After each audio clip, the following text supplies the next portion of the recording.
Game or Die podcast. I am your host, Ryan Moore, and boy, it's a new year and it's a new me. No, it's not really new me.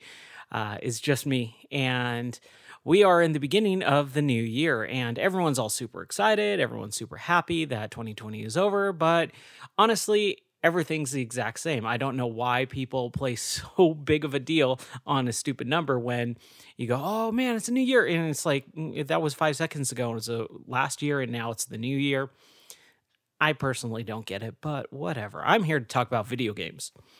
And since the move, or since we've been moving since October, basically, a lot of my time has been divvied up between work and moving and traveling and doing everything other than video games. So I've been kind of in a slump a little bit. And so right when New Year's started happening, I decided, hey, I just need to relax a little bit. I need to play some games. I need to let a little steam off. So what I did is I played some video games, and I've beaten 3 video games in the last 2 weeks. And that's a lot right now for me because we are still in the midst of moving. We finally found a house, and we are going to be moving at the end of the month. But it's January 14th right now, and I've already beaten 3 video games, and I want to talk about them a little bit because I'm super, super excited. So, first game that I want to talk about that I beat this year is Bugsnax. This was a game made by the people who did Octodad, and when Octodad came out, and I think it was 2014 or so, I really liked it. I actually thought it was a super fun video game. A little bit on the light side with the story. It was very silly, very childish, but it had that childlike charm to it, to the point where I didn't mind it so much. I didn't mind, having it being super, super over the top goofy.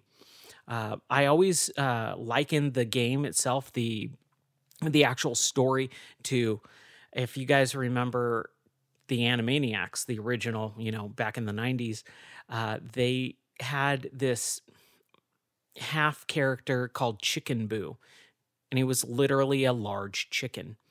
And everyone acted like he was just a normal person. He wasn't a big chicken. He would wear little fake disguises, like a mustache or a hat, and people would think he's just a normal person. He didn't talk or anything, but he was just a normal person, even though he looked totally like a chicken, a big, giant, human-sized chicken. No one thought it was odd. No one thought it was strange until the very end of the storyline, where his hat would get knocked off or his glasses would get knocked off, and everyone would go, he's a giant chicken. And I always thought that was so stupid. It's like the whole Superman Clark Kent thing. Like, obviously it's the same person. Just because you put some glasses on someone doesn't make them completely like a different person. And they kind of took that to the extreme with Chicken Boo.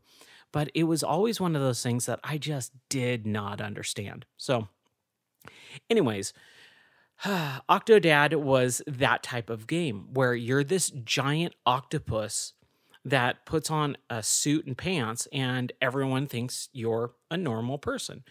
And the whole thing is mainly like a tech demo. It's just play around in this sandbox environment, grab stuff with your tentacles. It's hard to control. It's like QWOP and all those Insurgent Simulator games where the whole fun of it is trying to control the character.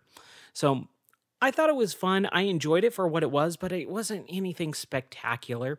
I remember my friend Andrew playing it with his son, and he loved it. And he was like, man, can you imagine if we were kids and we had this game? And I go, that's true, man. Like, I could not imagine having something like Octodad when we were children. We would have played that endlessly and just laughed our faces off. So I thought it was a really cool idea. It is just something, at that time, indie games were still relatively new coming out, and it was an indie game. So I was like, all right, cool. This is interesting. So the second game that this company came out with is called Bugsnax. And back when it was announced and shown off, I did not understand the hype around it. I watched people, adults, a lot of video game journalists and media fall all over themselves to praise this game, and I was like, it sounds interesting for like a little game, but it seemed very childish and very immature. But then they announced it was gonna be a PS5 game, exclusive and all that blah, blah, blah stuff, and I was like, "Oh, cool, PS5, hopefully I'll get one." I thought I was gonna. I still don't have a PS5, still don't have an Xbox Series 1, still don't have a, NVIDIA 300 or 3080, 3090, 3060, 3070, 3070 Ti, whatever. Literally everything's still the exact same. But I was I was wary of this game when it was announced because it just didn't look that interesting to me. It looked very childish. It's super bright colors, and I'm not saying that's a bad thing. I'm just saying it looks like a game made for kids. So when the game came out, I didn't pay any attention to it because I thought it was a PS5 exclusive.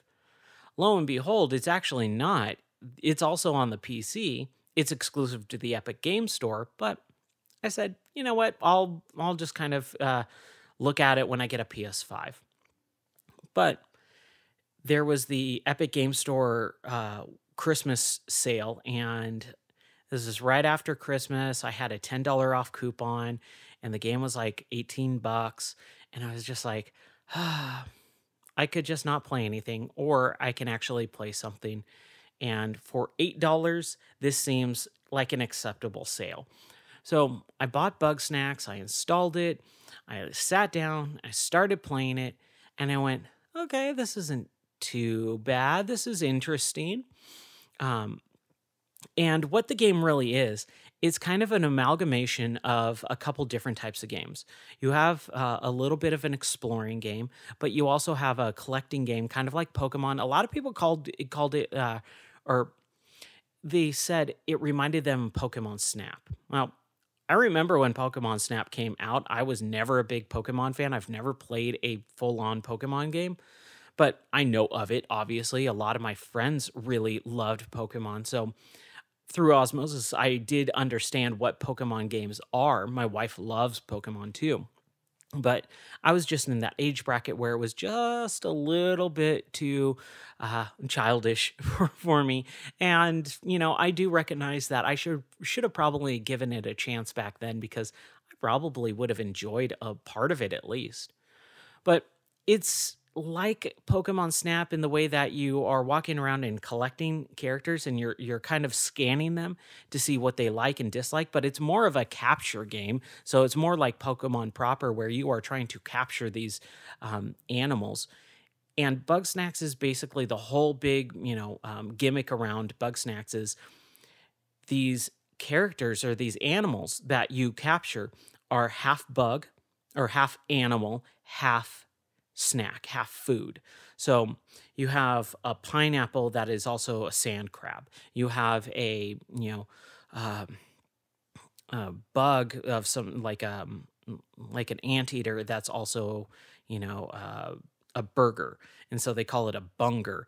And all the animals say their names, and that's all they say. So you have a bunger, and he's going bunger, bunger, bunger, bunger, bunger. You have fruit fly, and he's going fruit fly, and that's all they say. So it's super, super, super pulling from that Pokemon animal just saying their name thing. And I get it. It's fine. It's okay. Definitely laughed. My wife and I were sitting there playing it, and she was giggling at it. And so was I. I was like, oh, that's cute. That's fun. But there's not a whole lot of depth to the game. And it just, again, it felt really, really childish. It felt like, and it's definitely a game made for young children, not young children, but young teenagers. In their, I would say the demographic probably is about 12 to 14. That's the demographic for this game, and I'm definitely not that. So when I was playing through it, I was just like, oh, dude, I hate every character in this. I like the animals, but again, it's a very very baseline, super shallow experience. And the most enjoyment you get out of it is just seeing what type of animals they created by mixing a food and a animal together. And that's the best part of the entire game. The storyline is that you are a famous journalist and you have been contacted by an explorer, a famous explorer. She says, "Hey, I need you to come to this island. I want you to journal what I found here and report on it because it's amazing." So you go to the island, you crash land, and you're trying to search for the archaeologist who summoned you, and you find out she went missing. And as she went missing, the little group that has banded together and excavated and all this stuff and learned about these creatures on this island, they have all dispersed as well. So you are tasked with bringing everyone together again and also finding the missing explorer. And that's not that bad, but again, it's the way the characters are written. It's this new, it's supposed to be tongue in cheek, I guess, but I really, really hate this type of writing. It's very memey, it's very millennial, it's very in your face, and it's not the way real people talk. Real people talk in a cadence, they don't talk like a character, they talk like a real person. And every character that you come across in this game feels like they have about a three sentence, bullet point personality list. Oh, this person's a rock star. So how do you think a rock star would act? Well, they would gyrate and talk in sing-song voice and just, call everyone hun and superstar and all this. And it's just like, man, there is no depth to this character. It's just a caricature of these types of people. You've got the Valley Girl. Oh my gosh. OMG. I used to work for TMZ and you're like totes adorbs. And it was just like, oh my gosh, I hate this type of person. I don't want to spend any time with them. I don't want to interact with them at all. And so I found myself immediately hating everyone I came in contact with in the game. I loved the, imagination behind the game. I loved, like I said, the animal and food mixtures.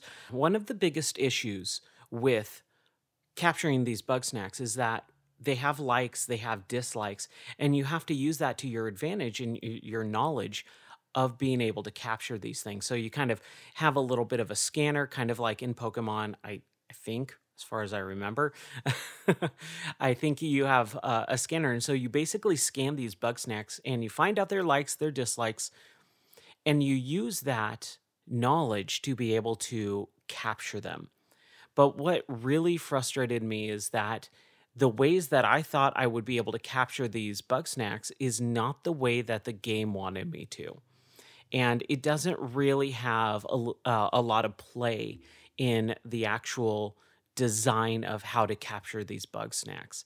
It's not open enough. It's not like a good example would be probably Metal Gear Solid 5, where it was a big open world and there was multiple ways to attack the situation. And that's why that game was so good, is because there were so many different ways that you could come in silently, you can go in guns blazing, you could take out a few, you could Fulton them, you can use a guard and lure them to attack somewhere else, use a decoy. There's so many different ways to solve the issue, solve the problem. But in Bug Snacks, there's literally one way you got to do it, and that's it. And it's very, very, very small in the ways that you attack the problem. That's where I have the biggest issue with, or one of the biggest issues with the game, is that it just felt so linear. And I'm not a hater on linear game design. I actually like it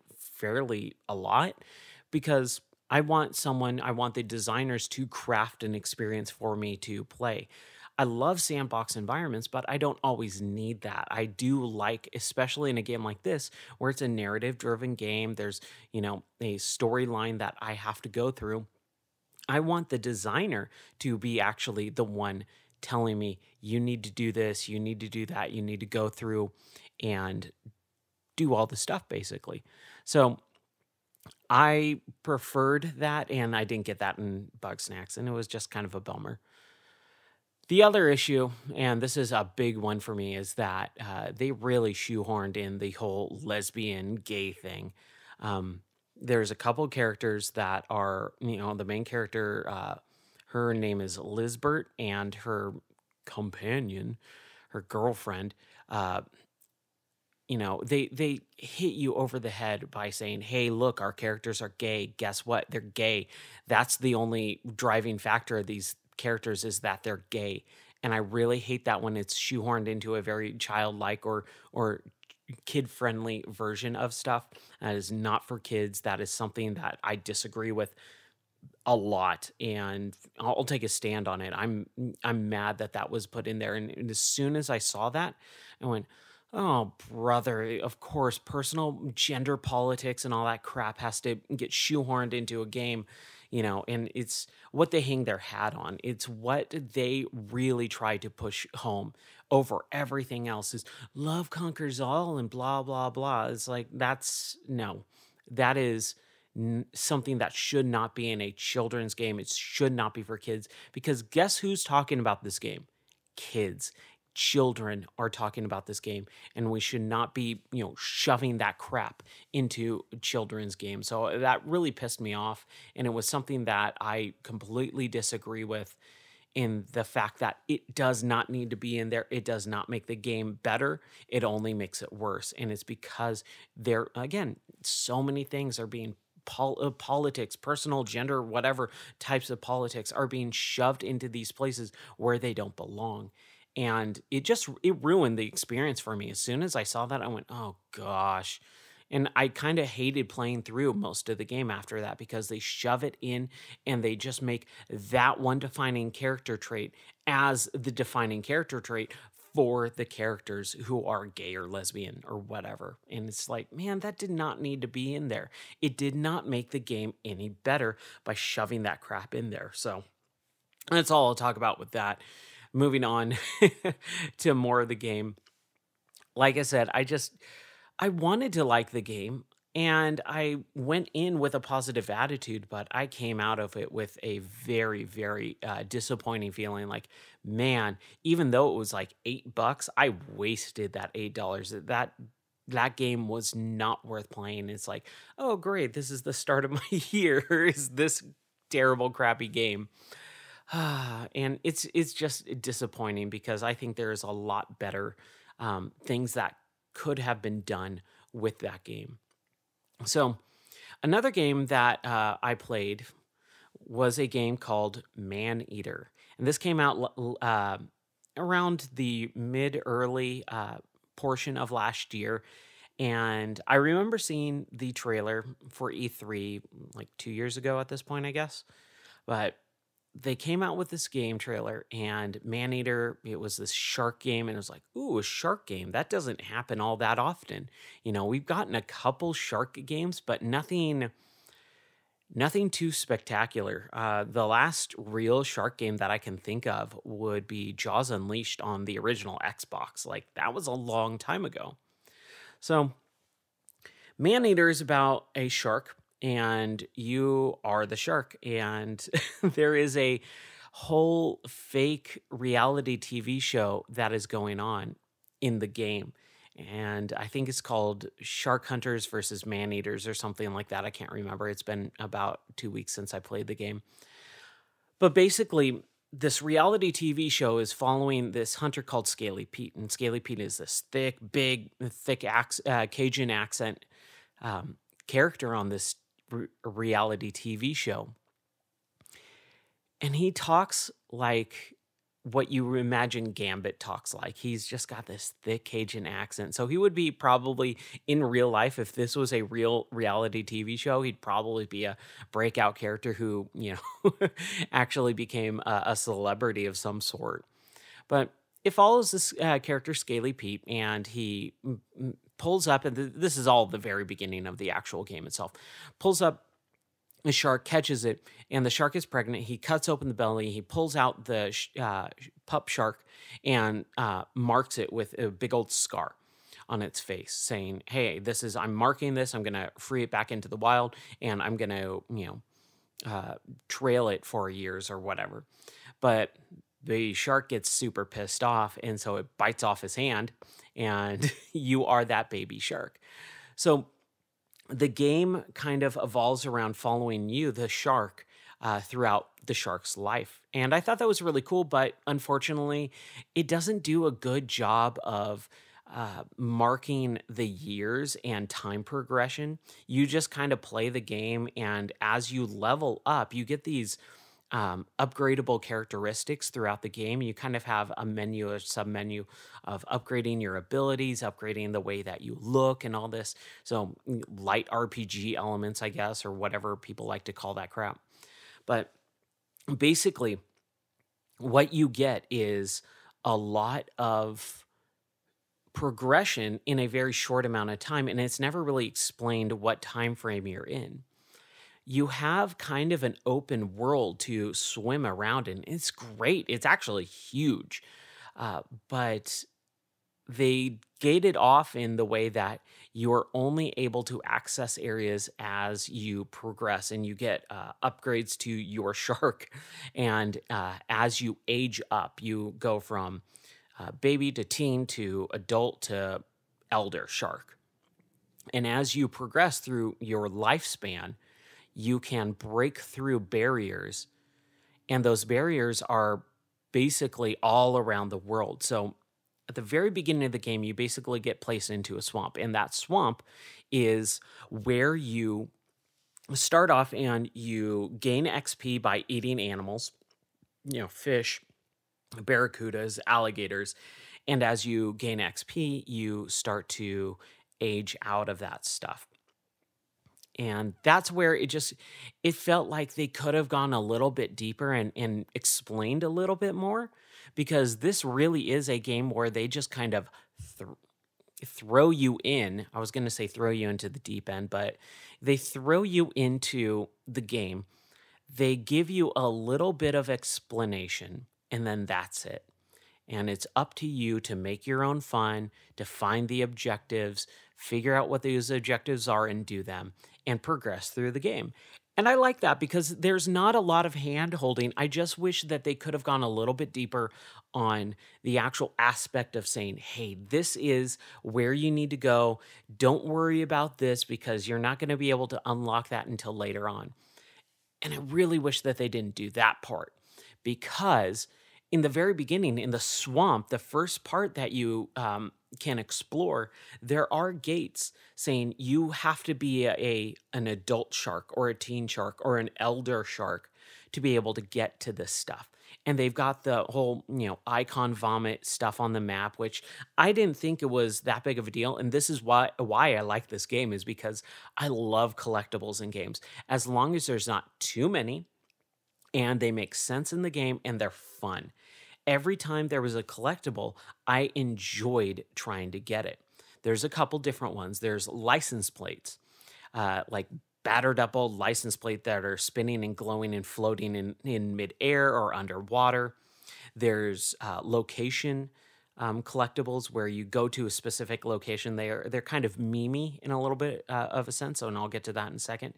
And there's a couple of other collectibles like radioactive areas where you break open a box and then you kind of mutate and you get radioactive mutation skills. But basically, these collectibles were really fun to get, like the license plate that are sitting there. They're up in the air usually, and you have to try and maneuver in the air, use your skills and abilities to be able to grab this collectible. And sometimes they're super easy. You just kind of swim up next to them, jump out of the water, they're there. Sometimes they're floating above in midair under an overpass or over an overpass. Sometimes they're on top of signs. Sometimes they're on land. And you got to figure out how to get them. And they're not really that hard. There was only a couple that I couldn't get until I basically was an elder shark, had all the upgrades so that I can use super speed, super jump ability. You get kind of like a jump and a double jump ability as you progress through the game. That was really The only issues that I had was getting those collectibles out of the gate was just like, why? I don't need to be stopped from getting these collectibles. There's nothing in the game that should require me to be able to say, hey, this area is off limits because it's super crazy. It's connected to the beginning area. Nothing like that. It's just the beginning area, and there's a gate and there's a license plate on the other side of the gate, and you can only collect it when you are an elder shark at the end of the game. And it's like, why? That makes no sense. There's no point to that at all. So that was a bummer, but the rest of the game was so fun, and it's pretty short. It took me about 8 hours or so to complete it. I think 100% too. I 100%ed that game because I was having so much fun. It's a really enjoyable game. The shark physics, the swimming, everything like that is really, really smooth. It feels great. It's smooth. It doesn't. You don't really get caught on anything. The speed does increase as you progress through the game. So when you start out, you feel very small and you feel very slow. And that's intentional. As you progress, you become like this apex predator. You're flying through the ocean, and when you get to the surface and you are knifing the surface of the sea, you have your main shark fin, and it's just kind of like Jaws. It's just you feel awesome. And that's what I'm bummed about, is because I didn't pay attention to this game when it came out. It came out right around the start of the pandemic. It came out at a very weird time in my personal life because some stuff that I really don't want to get into. And it was like, ooh, I don't know if I should play a game about a shark eating people right now because, yeah. So I didn't really pay attention to it when it came out. But I'm really bummed that I didn't, because this is a really fun and great game. I would highly suggest anyone who likes collectibles in games, who likes something a little bit different, something a little bit goofy. It's kind of the perfect game, especially, when all that stuff was happening in the beginning of 2020. This game came out and I was like, dude, there's a game about just having fun. It doesn't take itself seriously at all. Like, dude, I'm down with that. And it was really, really, really enjoyable. I mean, like I said, there's a couple gripes, but they're very small and very minor, and it's just like a bummer fact. It's like, man, if they just did this game just could have been better. I don't think it's a bad game. I don't even think it's a decent game. I think it's a good game. I think it could have been better if they took the story. They either went one way or the other with it. So basically, you have this reality TV show, and there's the narrator, voiced by Chris Parnell, and he's narrating all this stuff, and that's what makes the game really enjoyable. When you are just getting collectibles, you're under the sea for 45 minutes at a time in a level, and you're just kind of eating animals, you're going to different locations, and it's a very quiet, atmospheric game. But every once in a while, when you get any type of collectible, or if you die or you go to a certain location, the narrator will pop up and say something. He'll give a little bit of a flavor narration. Say, well, oh, the shark has this many glands in it, and those glands, will be able to sense blood from 2 miles away, or whatever it is. Little shark facts, little tidbits about the location that you're at, or whatever. It just adds to the atmosphere of, this is a reality TV show that you're watching/playing. The character of Scaly Pete is super characteristic, or caricaturistic. He's very over the top, not a real person at all. But they give him a little bit of depth, because as the story progresses and as the TV show goes through its episodes, he brings on his son to kind of help him. And his son's kind of a little bit of a dork. He's kind of got a chip on his shoulder. He doesn't want to, hang out with his dad and all this. And there are two different types of personalities. And you see that happening on screen, and it's like, oh, this is kind of touching. There's a little bit more to this story. And then they try to make Scaly Pete, the hero of the story at some point. They give him a lot of emotion. They give him, his son gets killed and all this stuff. And you start to feel sorry, or you're supposed to feel sorry for Scaly Pete. Yet he's the character trying to kill you, and you're a shark. So you're supposed to be the good guy. Scaly Pete's supposed to be the bad guy. And in the middle of the game, you basically switch roles. And now you, the shark, are the bad guy, and Scaly Pete's supposed to be the good guy. And it just doesn't work, because if you're the bad guy, then why continue playing? Unless you're a real life sociopath, that's not fun.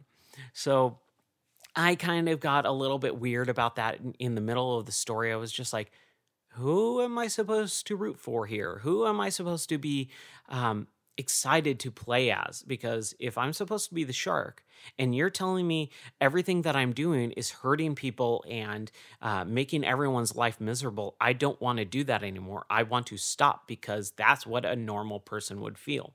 Yes, it's a video game. I totally get that. But at the core, you don't want to be just, murdering people, and you see the consequences of your action and continue doing them. You want to stop. And the game just kind of flips those roles in the middle of the storyline, and you're just like, why should I continue? So that was a little bit weird. And like I said, the character progression, it doesn't go deep enough, and it doesn't start until way too late in the game. You don't unlock anything. And maybe it's the way that I played it. I don't know. But the way that I played this game was, I got to a location, like let's say the swamp, the beginning area. I did pretty much everything in the swamp that I could before I moved on to the next area. And once I moved on to the next area, then I did everything in that area that I could, and then moved on to the next area. Because, like I said, the locations are all connected, so you make this kind of big circle in the map. And in the middle of the map, you kind of go from the outer edge, you can go and do like a spiral formation. In the middle part of the circle is the last level area where all the hard stuff is in the game. You have to be an adult. You have to, have upgraded and all that stuff. It's just like, it doesn't feel like it was connected very well. And the progression, the character abilities weren't unlocked soon enough or at a good pace. I really felt like about 3/4 of the way through the game, then I started unlocking all the different types of abilities. So you can basically accrue currency in the form of fats, proteins, and radioactive radiation. Um, as you eat animals, certain animals like, turtles and fish, they give you proteins. If you eat humans, they give you fats. If you eat, or if you find the radioactive collectibles, or if you find radioactive animals and you eat them, then you get that radioactive currency. And those currencies build up throughout the game, and you can spend them on upgrades for your shark. You can find, or you unlock the ability to have different types of fins. You can have poison fins, or what they call shadow fins. You can have bone fins, which are a layer of protection or armor. You can have electric fins and electric skin, bone skin, and all this stuff, electric head, poison head, bone head. And basically, these are parts of your body as a shark that, have special abilities. If you select the bone skin or head, you get razor sharp teeth, and you get extra armor. So your bite is your attack is more powerful, and you are more protected. If you go with the electricity power ups, then again you shoot out electricity and you cause more damage over time. When you are near an enemy. If you get the poison or shadow armor, or shadow fins, or shadow head, you can actually whip out poison like darts, I guess, and hurt people again over time, damage over time, which is really interesting for a shark game to be able to do. But like I said, you don't unlock that information. You don't unlock those abilities until way later in the game. And it was just like, dude, I'm already almost through I got like maybe an hour left of this game, and now you're giving me all these options. Like I've been staring at this sub menu in this screen, this upgrade, and everything's been locked for like 7 hours, and now I got 1 hour left, and now you're letting me play around with it. It's like, I hate when games do that. I hate when games either give you all the abilities up front, like Prototype. The game Prototype, when it came out, I had my game store, and I remember a lot of my core group kids, my friends. I remember my friend Phil was playing this game, and he was playing it in the store, and I watched him play it because all my core group kids were really into this game. And he was playing it. At the very beginning, you get all the abilities literally at the very start of the game. It starts at the end of the story and like, hey, look how I got here. Let's go and backtrack. So you have all the abilities, and then for about 15 minutes, and then they take it away from you, and then you start the game, and you have 0 abilities, and you have to progressively gain them back throughout the game. I've always hated that because it's like, if you're giving me all the abilities up front, I'm just going to play those 15 minutes, get everything I'm going to get out of the game, see everything there is, and then why should I care about the story? Why should I care about progressively regaining those abilities if I've already played them? If I already have had them, I'll just restart. I'll just turn and reset the console and replay that 15 minutes over again and have fun. I know that's more of a sandbox approach versus a narrative approach, but that's how I thought. Same thing with this, where it's like, here's the whole game, and you've basically barely been able to upgrade. And then at the very, very end, you've already done everything pretty much. You just got to clean up the last few things that you didn't get as collectibles. And now you can use all these abilities and unlock all these abilities. It wastes my time.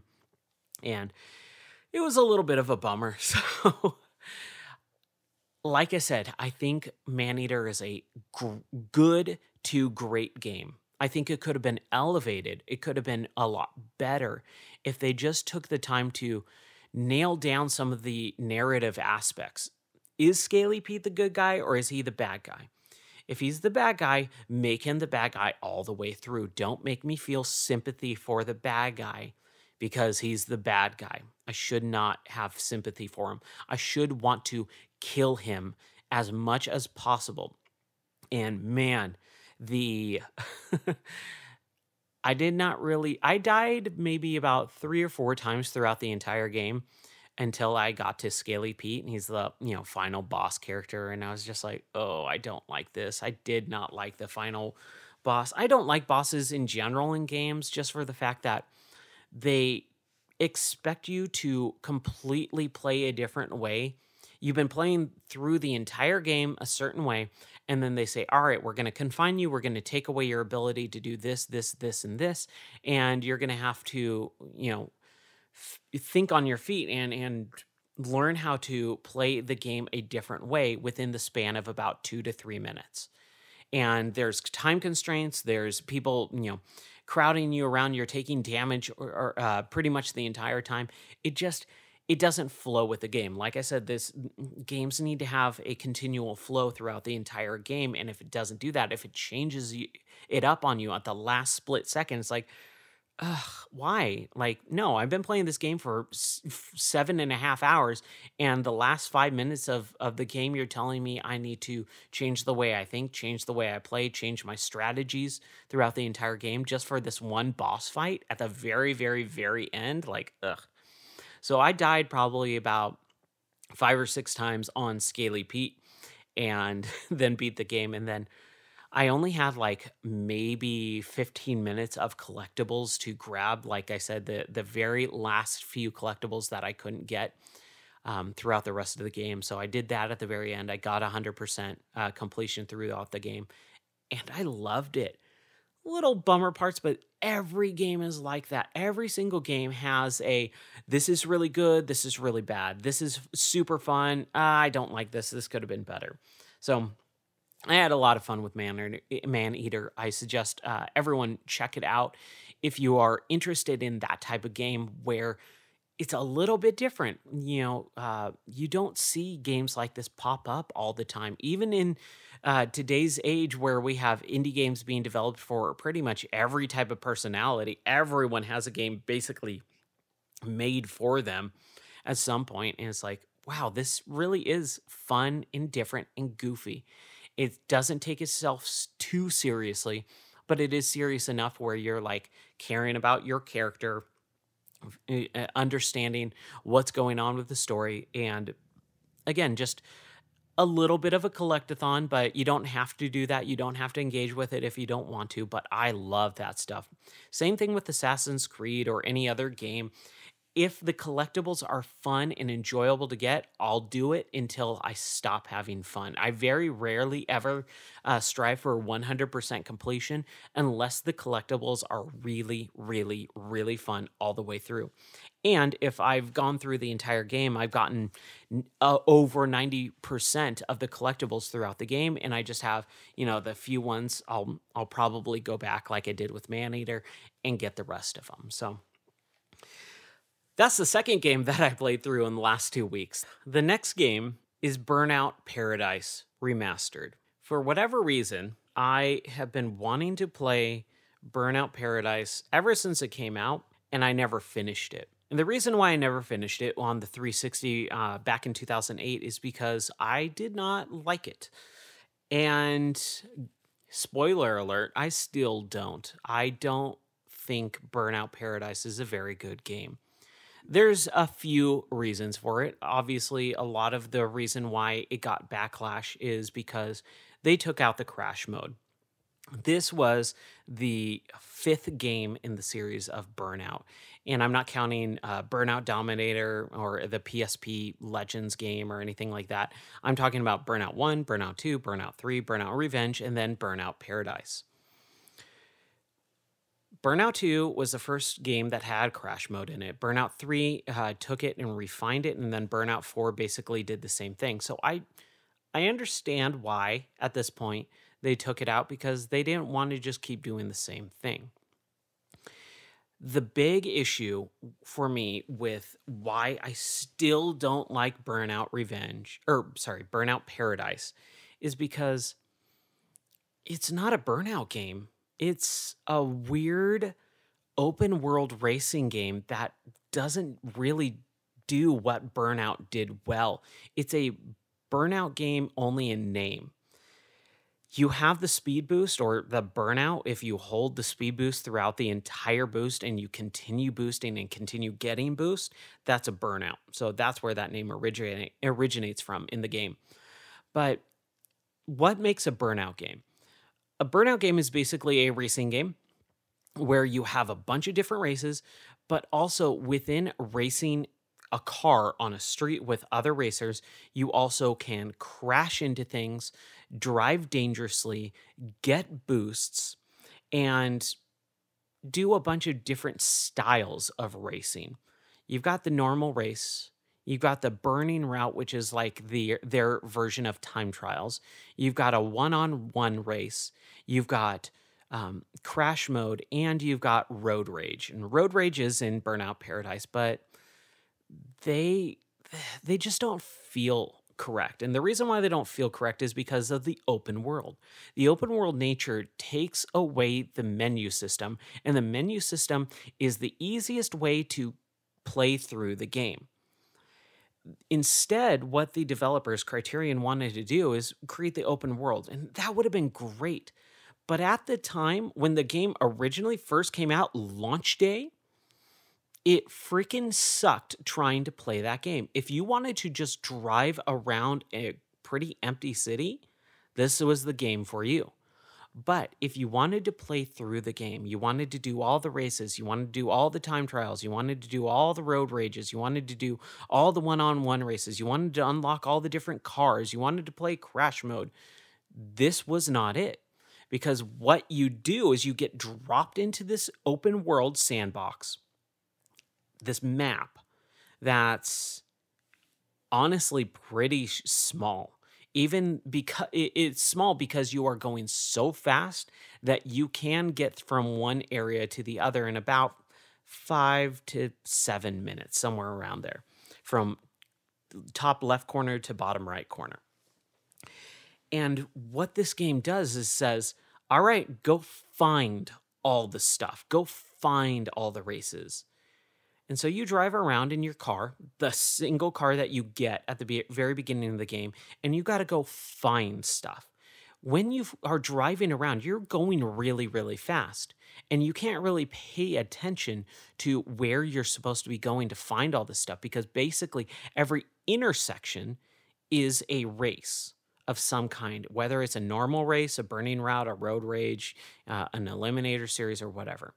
So you go through these intersections blazing fast, and you go, "Oh crap! I just that was a race. That was an event of some sort." So you have to slam on your brakes, do a U-turn, drive, and then to start the race, you have to stop and then spin your tires. How do you do that? You hold the brake and you hold the accelerator down, and then you spin your tires.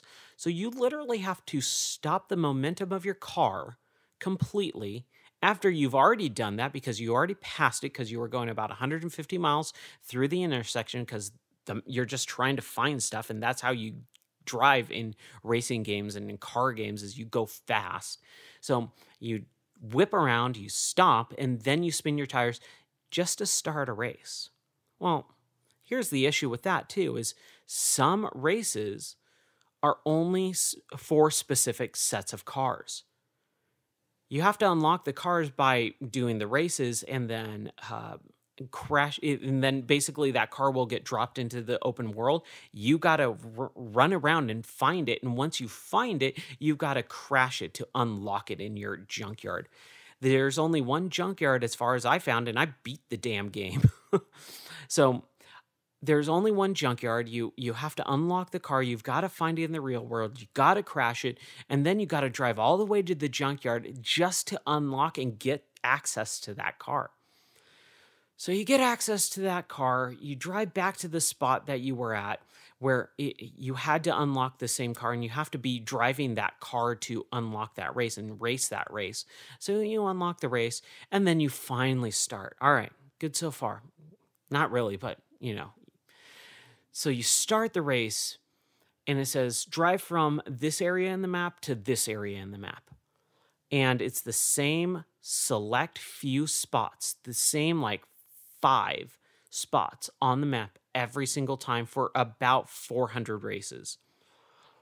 The way you progress through this game is you get different letters of licenses. You get the D license, the B or the C license, the B license, the A license, and then the special license. To unlock all those licenses, you got to do these races. To do these races, you got to find the races. To find the races, you got to have the right car, even if you found the race. So it's just layer on top of layer on top of layer on top of layer of trying to just race, trying to just do the actual gameplay part of the game. When you are playing this game, they've removed a lot of the mechanics that they built up over the years over the other generations of these games. Burnout 3 Takedown, I've always said is my favorite game. Burnout 3 was on the original Xbox. It was phenomenal when it came out. It took what Burnout 1 and 2 did. Burnout 1's basically just a racing game. It's a very boring game. Burnout 2 is where they added in crash mode and added in a little bit more hyper-realistic racing to it.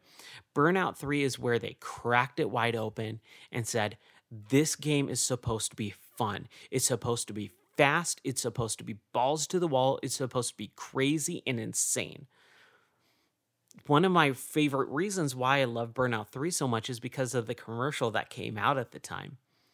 The commercial was this guy in a grocery store with an empty shopping cart racing as fast as he can through the grocery store, slamming into things and breaking everything. It's always stuck in my mind as an awesome video game commercial.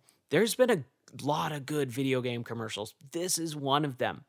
And so when that game came out, I always thought of that, commercial. I've always loved it. It's stuck in my mind, 15 years later or however long it's been. And then when you get to that game, they took the formula and they cracked it wide open. They said, this is supposed to be fun. You're supposed to crash. You're supposed to run into things. You're supposed to have things flying all around. And so Takedown and then Revenge did all of that stuff. And then they removed all of it for Burnout Paradise.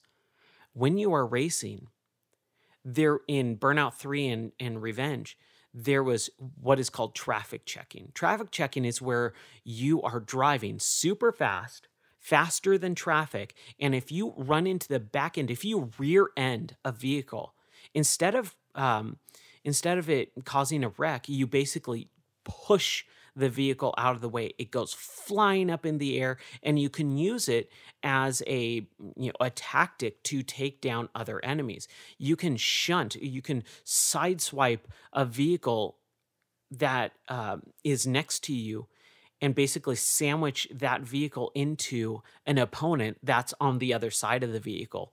And you use that as what is called a takedown. So all these takedowns are achieved by, using the environment to your ability. As long as you know what's going on and where everything is around you, you can use the environment to take other racers down. You do that enough times, you knock them out of the race completely. So that's what I loved about those games. Burnout Paradise removed that traffic checking, and I figured this out probably about, I'd say 70% the way through the game as I was playing it again for the fourth time, I think. Because what happens is, just like with Burnout Paradise, the original on 360, I played up to a point and I just said, I'm not having fun anymore. And I just dropped the game. I think I got to license B. I got, at least halfway through the game. And I just wasn't having fun anymore.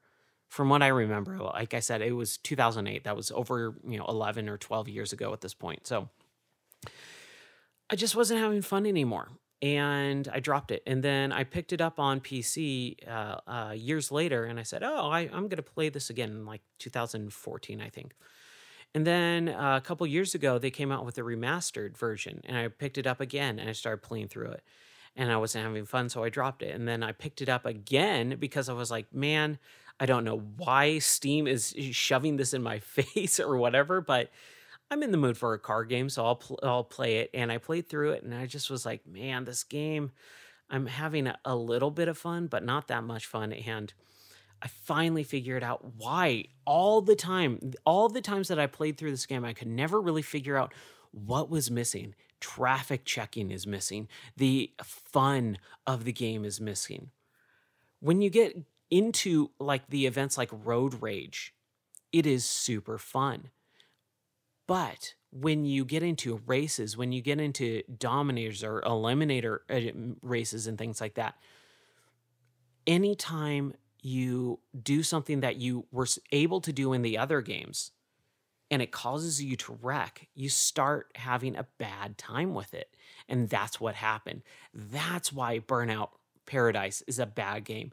They took out and removed not just crash mode, but all the other stuff built up over the course of a generation or two of games, and just said, you don't get to do that anymore. And instead, we're replacing it with nothing.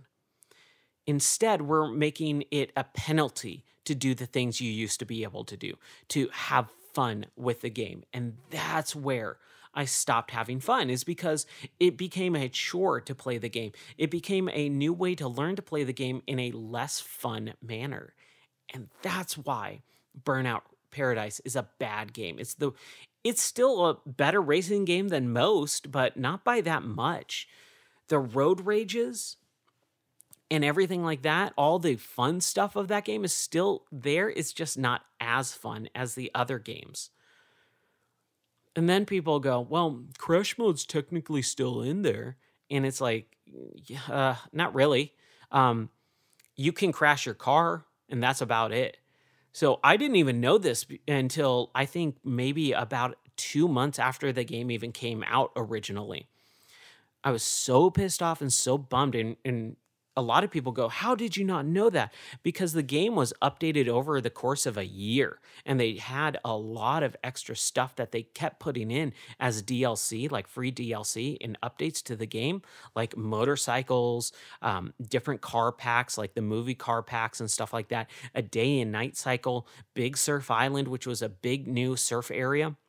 And all that was way after I dropped the game and said, I don't like this game. I played, probably about 10 or 11 hours of the game. And I said, I don't like this game. So I dropped it. When the game launched, version 1.0, they didn't do anything to tell you how the game really was played.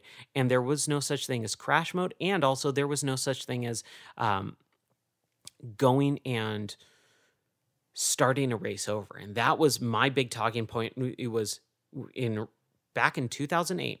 My big talking points was crash mode's removed, and that sucks. And also, if you fail a race or if you mess up during a race and you want to restart, there's no way to do that. There is a way to do that, however, now with updates and remasters and all that stuff. But it's hidden in a menu that you would never even know about.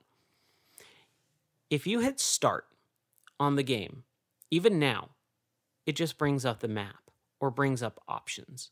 And that's it. Statistics. You have to use the D-pad while you're driving to be able to figure out, oh, that's the menu options. And all of it is online stuff. You have to basically go through a bunch of menu options to turn off online mode so that you can just play the game like normal. And then, hidden and buried deep within that offline mode, there is a section that says restart current race. But guess what?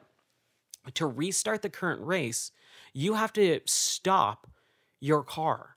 Because if you don't, you're going to crash and you're going to get into a crash animation and it's going to take you completely out of that menu system.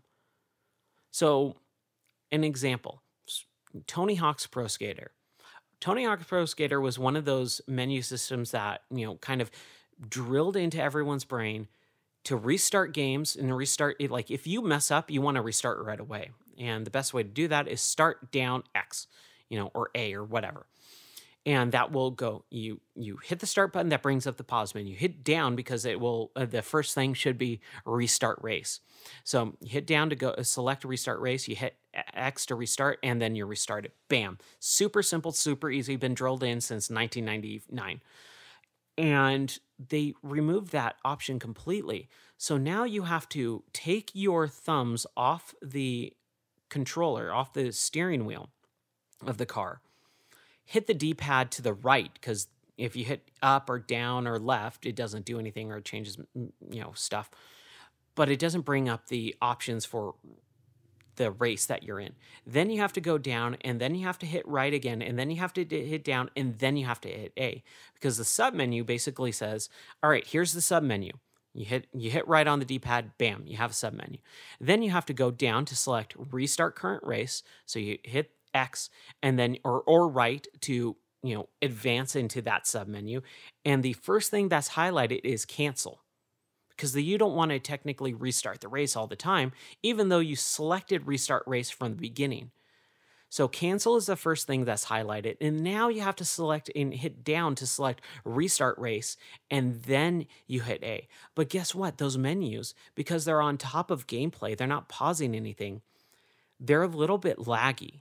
Just a little bit, just the smallest amount. And I had so much difficulty by having to push right, hit down, push right, hit down, and then A to just restart a race. And by the time I'm in that submenu and I go, oh crap, I messed up.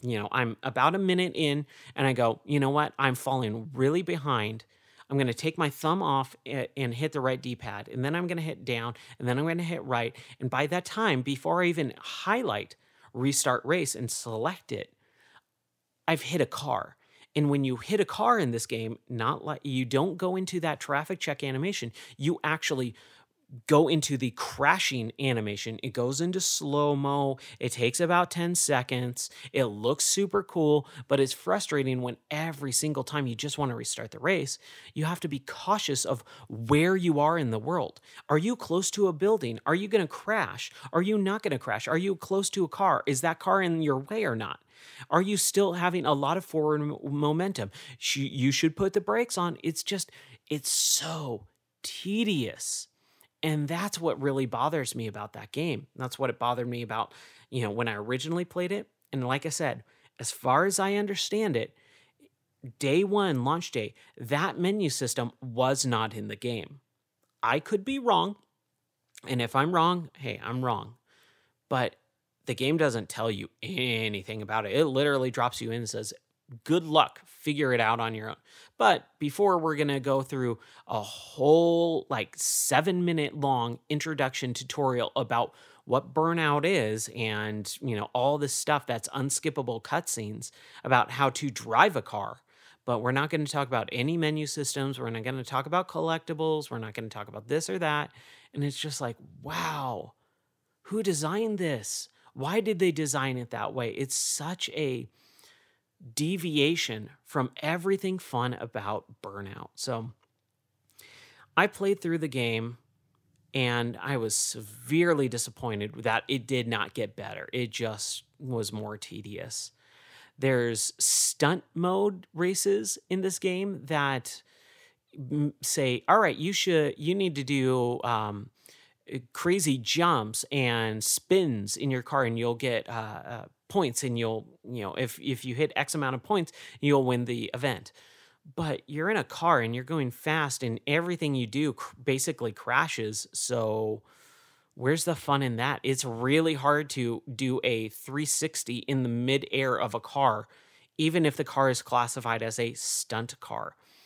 They have the DLC cars, and the DLC cars, the only ones that I really played. I tried a couple of them, but I pretty much stuck with the DeLorean. And because the DeLorean, basically, if you hit the siren or horn button, it activates into hover mode, and the hover mode is it's much more silent than having a gigantic engine blaring through the speakers the entire time. So again, it's tedious, it's loud, it's annoying, it's in your face. Everything about this game is just not enjoyable. Especially when I played Burnout Revenge a couple years ago. I played it in 2018, and then I played through all of Burnout Revenge, and I never did before. I played probably about 5 or 6 hours of Burnout Revenge online when it first came out on the 360 in 2006. Or 7, I think it was 2006. I think it was a couple months after launch of the 360 in 2005. So early 2006, like March 2006. And I played a little bit of it, but I was like, dude, this is basically the Xbox version with a little bit more upgrades on 360 and Xbox Live. And so we played Xbox Live more than doing the actual game because I played it on the Xbox. Burnout Revenge is a fantastic game. Again, it takes everything from the previous game, Burnout 3, Takedown, and amps it up. And then Burnout Paradise just takes it and trashes it all, removes all the fun aspects of it. And I'm glad I finished it so that I can never play it again. I hate when I say that about playing games, but I don't ever want to hear about Burnout Paradise ever again. I don't ever want to think about it because it's not a good Burnout game. And like I said with the crash mode, a lot of people go, crash mode's technically in there. No, it's not. It didn't tell you this at the very beginning on launch day, but if you hold both bumpers in and just hold both bumpers as you're driving, you will activate crash mode. And crash mode just flips the car end over end, and you just fly through the air and see how much damage you can accumulate by aftertouch and all that stuff. But all of that's taken away in the normal racing portion. You have to activate it on your own, and there's no setup scenarios for crash mode like there were in the previous games. The reason why crash mode is good is because they set up scenarios and say, you need to accumulate $5 million in damage. and you only have specific cars that are set up. So it's like a puzzle. That's why crash mode is good. It's a puzzle mode in a driving game. And you've got to figure out the way to get the amount of money you need to pass. And you just don't have that. It's just, hey, here's a sandbox of crashing. Have fun for about 5 minutes, laughing and going, oh, isn't that crazy? It's still going, it's still going, it's still going, it's still going, it's still going, it's still going. And all right, I've had enough fun. This is never going to be fun ever again. Because that's what happened to me. Back when, I think it was on the 360, I can't remember or not. But basically, I finally did figure out, oh, you hold in the buttons. They don't tell you that in the game at all. And there's nowhere in the game that it says hold in the shoulder buttons or the bumpers to, activate crash mode. When you do that, I played it and my car flipped end over end for over 10 minutes straight. I floated through, super unrealistically, floated through the entire map, just hitting car after car after car after car after car after car after car. And I didn't cheat or anything. It was just, that's how the game was programmed. And after 10 minutes straight of that, I went, I'm just going to stop. I don't even care about the crazy billion trillion point combo system that I got. I was just not having fun. It wasn't enjoyable at all. There was no skill involved in it. It was like on automation. I was just moving the stick left or right to just continually bounce and hit cars. And it just was not fun. I don't know if it was a glitch or not, but I stopped. I literally turned off the system, walked away, and never did it again because I was like, boy, that was super unfun. And I did that for 10 minutes. Like the effect of, oh my gosh, I'm bouncing end over end. Oh my gosh, it's still going 2 minutes later. Oh my gosh, it's been 5 minutes. After 5 minutes, like, dude, that wears off. It's not fun anymore. So, I don't want to be super down on this game because it's still a Burnout game. It's still fun to race around. The road rage is still enjoyable. But man, this is like the most unfun Burnout game that there is other than Burnout 1. Burnout 2, I'd rather play Burnout 2 than this game. And I'm not being hyperbolic. I'm not over-exaggerating. I'm not being facetious. I am literally saying I'd much rather play Burnout 2 because Burnout 2 at least had craftsmanship built into the world. There's no craftsmanship built into Burnout Paradise. It's a map, and they say, you make your own fun, and there's not a whole lot to do there. There's the billboards to crash into, there's the gates to crash through, and there's the cars that you can unlock, but all the cars kind of play the same. Some of them are a little bit faster, some of them are a little bit slower and heavier, but that's about it. It's just, it had so much potential and it was all wasted. I'll say, dangerous driving from Three Fields Entertainment, the people from Criterion who made that game, and I talked about it last year because, man, I had a lot of fun with that game. That's not last year, 2 years ago at this point. Man, that's a way better game than Burnout Paradise. Dangerous Driving is a billion times better, and I'm super excited for Dangerous Driving 2. As long as they take it and amp up Dangerous Driving and make it way more fun and just more stuff to do, dude, I'll play that in a heartbeat over Burnout Paradise. The soundtrack was decent. There's some songs that I really like. There's some songs that I hate with a passion. There's some songs that I don't think should have been on there at all. There's some songs that I think should have been in there. But for what it was when EA started producing the Burnout series and all that, they had their EA license tracks where they kind of shoved the same songs into every game. And again, this game made me hate Paradise City, the song from Guns N' Roses, because they play it every single time you start the game. That song comes up, and you have to sit through about 15 to 20 seconds on the PC of the intro to that song every single time you start it up. And I started it up probably about 10 to 15 times playing through it. Well, guess what? That's not really fun to hear the same, 15 to 30 second intro of the same song 20 times in a row. Like, it's just not fun. So it made me hate Guns N' Roses Paradise City, which was my favorite Guns N' Roses song of all time. Now it's not. But there's definitely some really good songs that I'll probably drop into this episode because it's super good. You know what? In fact, I'm going to drop it right here.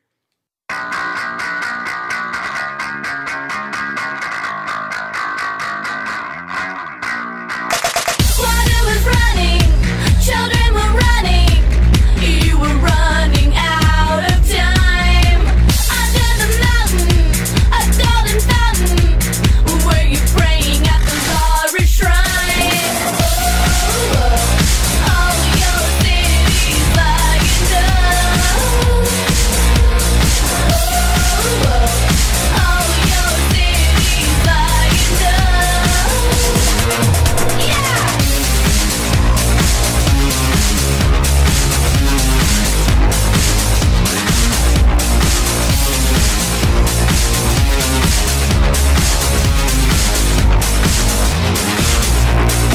We found you hiding, we found you lying, choking on the dirt and sand.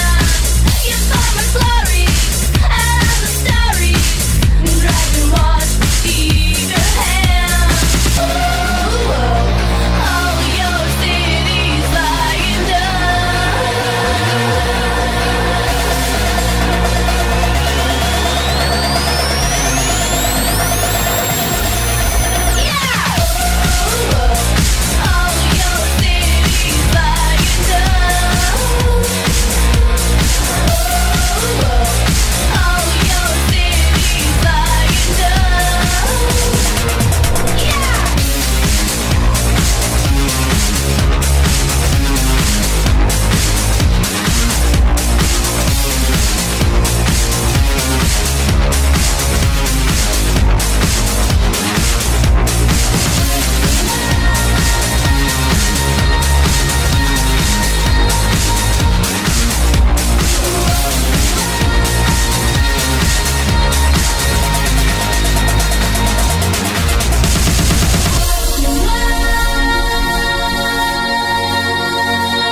Okay, and the last game that I want to talk about is Scott Pilgrim versus the World, the game.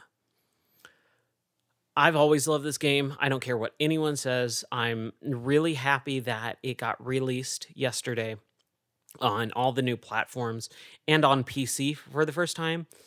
So when this game came out, it was a really weird time in my life, and I look back on it fondly for the most part.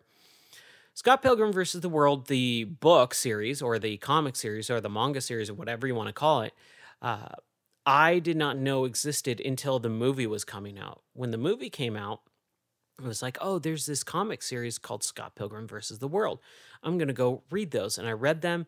And then I saw the movie and I fell in love with the movie because, boy, oh boy, that movie, like I said, there's just like a game built for everyone, there's a movie built for everyone. And especially during my time in my life, that movie was made specifically for me, it felt like. So I loved that movie, all the video game references and all that stuff. A lot of people, um, are a lot of jaded people are like, oh, that game's or that movie's just a bunch of references and stuff. And it's like, no, it's not. It just uses those references as fun moments in its movie or the video game or the book or whatever.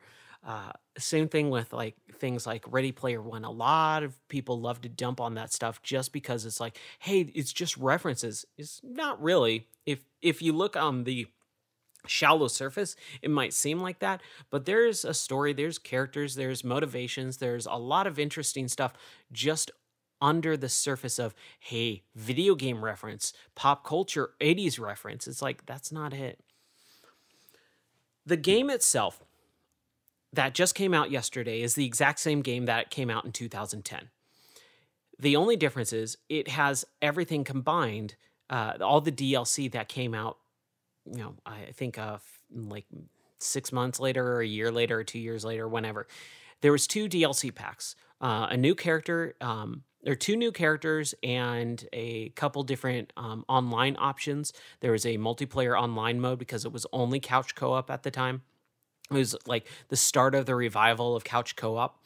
And then there's like a dodgeball mode, a boss rush mode, a time attack mode, all that fun stuff.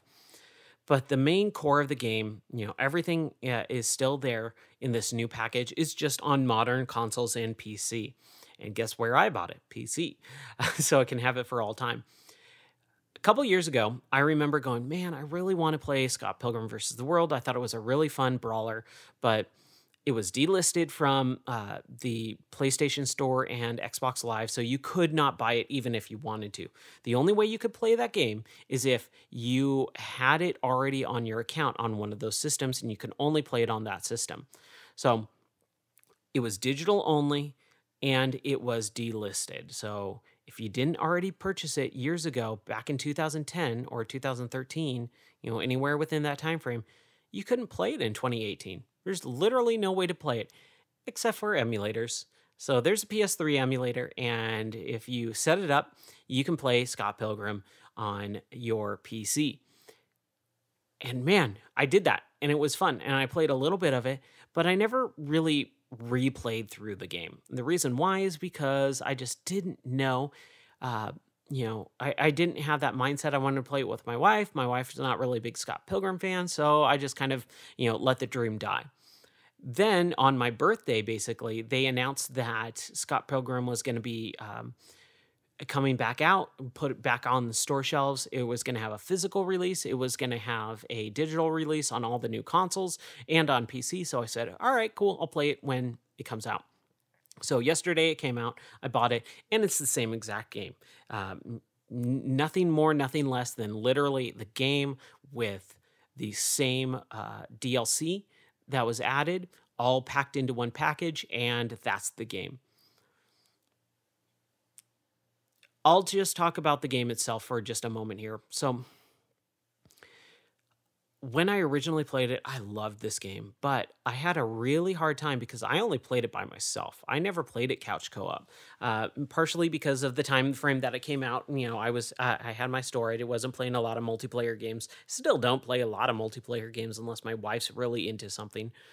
But the game is stupidly hard, and it doesn't do a good job of telling you that it's referencing other games. Now, everyone knows Scott Pilgrim versus the World, the game, is based off of River City Ransom. And in River City Ransom for the NES, you basically killed people, they dropped coins, and you used that coin, that currency, to purchase upgrades from stores. Because of the way the game is built in Scott Pilgrim, the stores are built into the backgrounds, and you don't interact with them at all unless you know that they're there. You would never know unless you already know, which is the whole issue that I had. I played about a week and a half to 2 weeks of that game. I probably dumped in 8 to 12 hours, somewhere in that time frame. I couldn't tell you specifically, but at least 8 hours into that game. And I couldn't pass the second level. And I had no idea why. I leveled up. I bought all the, stuff, or I had all this money and from defeating every character, and I played through the same first level, which is like 20 minutes long, with every character 2 or 3 times, and I just got super bored and super defeated because I could not finish the level. Even on the easy or average Joe difficulty, I could not beat the second level. And I went, why? And then so I think I finally just looked it up online and I learned that, oh, there's stores in the game. You just got to know where they are and find them and go to them. Once I did that, I learned that there are items that you can buy with the currency that you pick up and accumulate through the game. And what that will do is give you permanent stat boosts. Once you do that, you can buy different stuff, different upgrades and all this stuff. Basically, what the game does is there's just like in the comic and in the movie itself, there's a whole thing about Scott going to a video rental store and having a huge late fee. And in the game, it's like $502 or something like that. And to build up that amount of money would take hours, and it does take hours. Once you do that and you pay off that huge $500 late fee, then you start unlocking different stat boosts, combos, power upgrades to make your your attack much, much easier. Every enemy in the game takes a long time to defeat, but once you get those permanent stat boosts for attack and speed and all that, the game starts flowing. And it's almost the same thing as, what do you call it? ManEater that I was talking about earlier. It's just, man, they needed to explain it just a little bit better, go a little bit deeper, and don't unlock that stuff so late in the game. It should have been earlier. That late fee should have been a smaller amount, and then the game would have flowed a lot better. Like I said, I didn't play it multiplayer. Maybe playing it multiplayer would really help out with beating levels, but man, that second and third level, literally, if you like this game or if you like brawlers or you've never played this game before, play it. Don't buy anything. Don't go to the stores at all and try to pass the second level. You can't. It's impossible until you level up your character by replaying the same first level, which is super long and takes a long time to get through because you're so underpowered that you just will stop, after the second level, and you won't even finish it. You will just go, this is tedious. This is too tough. What the heck? And again, this was at the time when that whole revival of NES Hard, Ninja Gaiden Hard was coming back around, Super Meat Boy and all that stuff too. So, man, I was just like, oh, it could have been so much better if they just either explained it a little bit more. And the things that you buy, all the different food items or different items that you can purchase, they don't tell you what they do. So you just got to blindly buy stuff and then you'll figure out what they do. So it just kind of sucks. It's like, oh man, this could have been handled a lot better, but it's a really fun game. The soundtrack is still one of my favorite soundtracks of all time. Anamanaguchi did an amazing job with the soundtrack. It's something that I still listen to and I still put on playlists, and I believe I played it before on this podcast, but Scott Pilgrim versus the World, man, that book series, that movie, that video game, that soundtrack, everything about that series just was really up my alley. It was something that felt like it was catering to me specifically, especially at the time in my life. So I highly suggest it if you like brawlers. If you don't, you're not going to enjoy it. If you don't like pixel art, you're not going to enjoy this game. But if you do, just take the time to realize you need to level up your character. How do you do that? You got to buy stuff. Just go look it up online at this point on how to buy, what to buy to level up your character to make the game enjoyable. No game should ever make you do that. It should not make you go out of your way to external sources like the internet to go find out how to play the game well or enjoy the game. But if you do for this game, there's always some exceptions to this rule, but no game should ever do that. If you do that, though, I think you'll enjoy it a lot. So, that was a pretty decent podcast for just sitting here on a bed trying to record in a crappy room. But we have a house. We are moving in the next couple of weeks. So I might do another podcast before then. I might not. Just depends on how the next few weeks go. I'll be in Tennessee, and I will have a basement. And in that basement, I will have to start setting up and building a new sound booth, which will be much better and ventilated this time, so I don't sweat my face off. And then a nice, good editing studio as well. I'm super, super excited. I cannot wait. I've had the last couple of months have been really tough, and I did not think it was going to be this tough. And the reason why is because, we've been moving for literally since October, and it's the middle of January. It's January 15th today. So we've been moving since, not even since October. We started packing up and getting stuff ready to move and moving stuff in September. So we've been basically moving, and I've been living out of suitcase since September, and it is now the middle of January. And at the end of January, we are going to be moving to our new house, and we could not be more excited. So just want to give an update on that.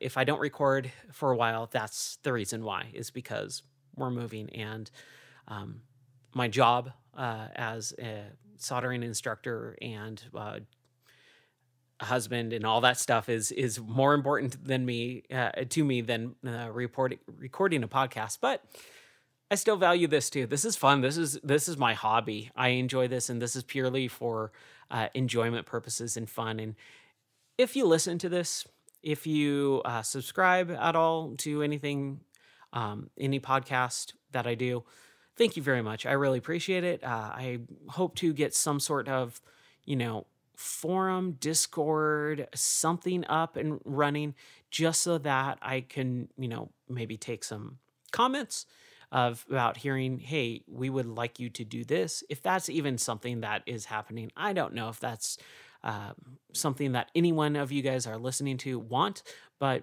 I'll probably do it just for funsies. And, I have a Discord up right now, it's called Game or Die. I don't know how you find something on Discord unless you go to it. I might, add a link into the podcast description or something like that. But I just want to say thanks for listening, because, it is something that a lot of people, just gloss over. I hear so many podcasts and say, hey, thanks for listening, blah, blah, blah, subscribe and all this stuff. But it's like, no, I'm doing this for fun. And if you're listening, I appreciate you, sticking out for an hour and a half listening to me ramble on about video games and movies and TV shows. So thank you very much. I've been your host, Ryan Moore. This has been the Game or Die podcast. You can check out all my reviews that I've been doing. Like I said, Bugsnax, ManEater, and Burnout all have reviews on gameordie.net. Also, a lot of other stuff there as well, and Discord and all that fun stuff. So thank you very much for listening. I'll catch you next time.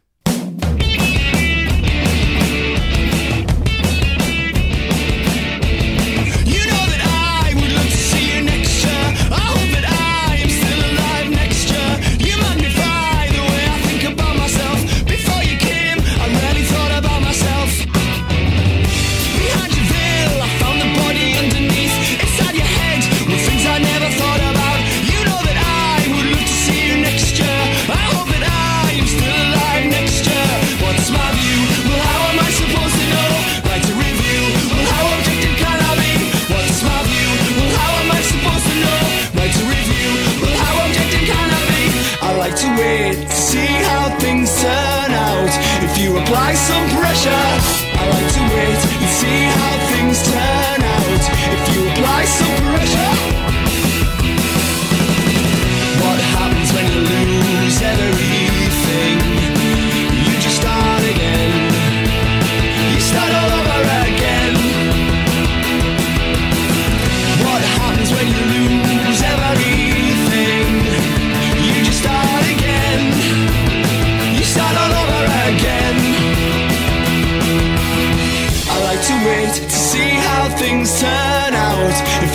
apply some pressure. I like to wait to see how things turn out. If you apply some pressure, what happens when you lose everything? You just start again. You start all over again. What happens when you lose everything? You just start again. You start all over again. What happens when you lose everything? You just start again. You start all over again. What happens when you lose some pressure? Apply some pressure. You lose some pressure. Apply some pressure. You lose some pressure. Apply some pressure. You lose some pressure. Apply. What happens when you lose some pressure? Apply some pressure.